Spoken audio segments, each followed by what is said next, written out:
السلام علیکم ورحمۃ اللہ وبرکاتہ۔ پیارے بچوں، آج کا ہمارا سبق ہے سبق نمبر 4 حدیث۔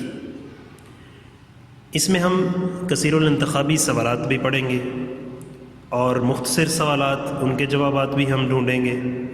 سب سے پہلے تو ہم نے حدیث سبق کو مکمل طور پہ ریڈ کرنا ہے، اس کو مکمل اچھے طریقے سے پڑھنا ہے۔ تو پڑھنے کے بعد اس میں سے چند کثیر الانتخابی سوالات ہم نے لکھوائے تھے، جس میں سے پہلا سوال ہے حدیث کا معنی اور مفہوم بیان کریں، جو کہ جس کا جواب ہے عربی زبان میں بات اور گفتگو کو حدیث کہتے ہیں، جبکہ دینی اصطلاح میں حدیث سے مراد وہ قول، فعل اور تقریر ہے جس کی نسبت نبی اکرم صلی اللہ علیہ وسلم کی طرف کی جائے۔ دوسرے نمبر پہ کثیر الانتخابی سوالات میں سے مردوں اور عورتوں میں سب سے زیادہ احادیث کس سے مروی ہیں؟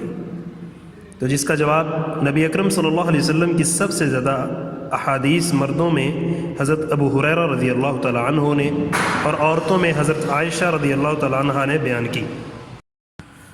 اب آتے ہیں معروضی سوالات کی طرف۔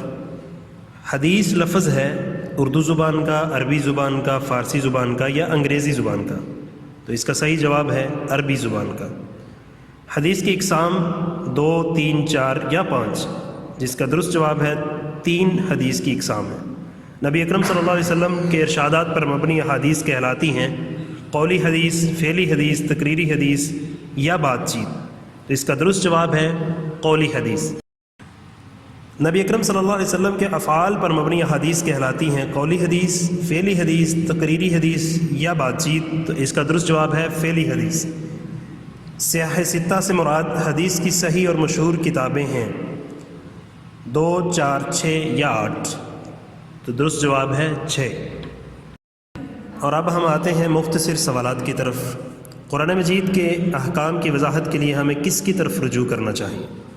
تو اس کا جواب ہے کہ ہمیں قرآن مجید مکمل ضابطہ حیات ہے، اس میں انسانی زندگی کے ہر شعبے کے بارے میں رہنمائی موجود ہے، لیکن اس میں بعض احکام ایسے بیان کیے گئے ہیں کہ جن کی تفصیلات ہمیں حدیث میں ملتی ہیں، تو گویا کہ ہمیں حدیث کی طرف رجوع کرنے کی ضرورت ہے۔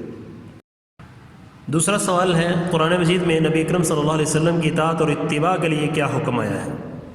تو اس کا جواب یہی آیت ہے یا ایھا الذین آمنوا اطیعوا اللہ واطیعوا الرسول، اے ایمان والو اللہ کی اطاعت کرو اور اس کے رسول کی اطاعت کرو۔ سوال نمبر 3 ہے سیاح ستہ سے کے نام لکھیں، اس سے کیا مراد ہے؟ جس کا جواب ہے صحیح بخاری، صحیح مسلم، جامع ترمذی، سنن نسائی، سنن ابی داؤد، سنن ابن ماجہ۔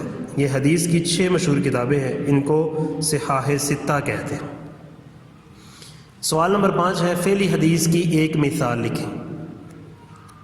فعلی حدیث میں کئی مثالیں بیان کی گئی ہیں۔ آپ صلی اللہ علیہ وسلم بیٹھ کر پانی پیتے تھے، کھانا کھاتے وقت ایک ایک لقمہ اٹھاتے تھے، ٹھہر ٹھہر کر قرآن مجید کی تلاوت کرتے تھے، صاف ستھرا لباس پہنتے تھے۔ اس میں سے کوئی بھی ایک جو ہے وہ بیان کی جا سکتی ہے۔ اب آتے ہیں تفصیلی سوالات کی طرف۔ پہلا سوال حدیث کی اقسام پر نوٹ لکھیں۔ تو حدیث کی اقسام 3 ہیں، قولی حدیث، فعلی حدیث اور تقریری حدیث۔ اس کی مکمل ڈیٹیل جو ہے وہ اس کے جواب میں لکھنی ہے، یہاں سے لے کر یہاں تک۔ دوسرا سوال ہے حدیث کی ضرورت و اہمیت واضح کریں۔ تو اس کا جواب حدیث کی ضرورت و اہمیت قرآن مجید مکمل ضابطۂ حیات ہے، یہاں سے شروع ہو کر مگر نماز ادا کرنے کا طریقہ ہم احادیث ہی سے جان سکتے ہیں، یہاں تک اس کا جواب ہے۔ تیسرا سوال درج ذیل احادیث کا ترجمہ لکھیں۔ تو بیٹا یہ احادیث یہاں پہ آپ کی سبق کے اندر موجود ہیں، ان کو زبانی بھی یاد کرنا ہے، اس کی عربی بھی لکھنی ہے اور اس کی اردو بھی یعنی کہ ترجمہ بھی اس کا یاد کرنا ہے اچھے طریقے سے۔ یہ تھا آج کا ہمارا سبق، اس کو اچھے طریقے سے ریڈ کرنا ہے، اچھے طریقے سے اس کو یاد کرنا ہے اور اپنے اپنے رجسٹر پر اس کو ان سوالات کو نوٹ بھی کرنا ہے اچھے انداز سے۔ السلام علیکم ورحمۃ اللہ۔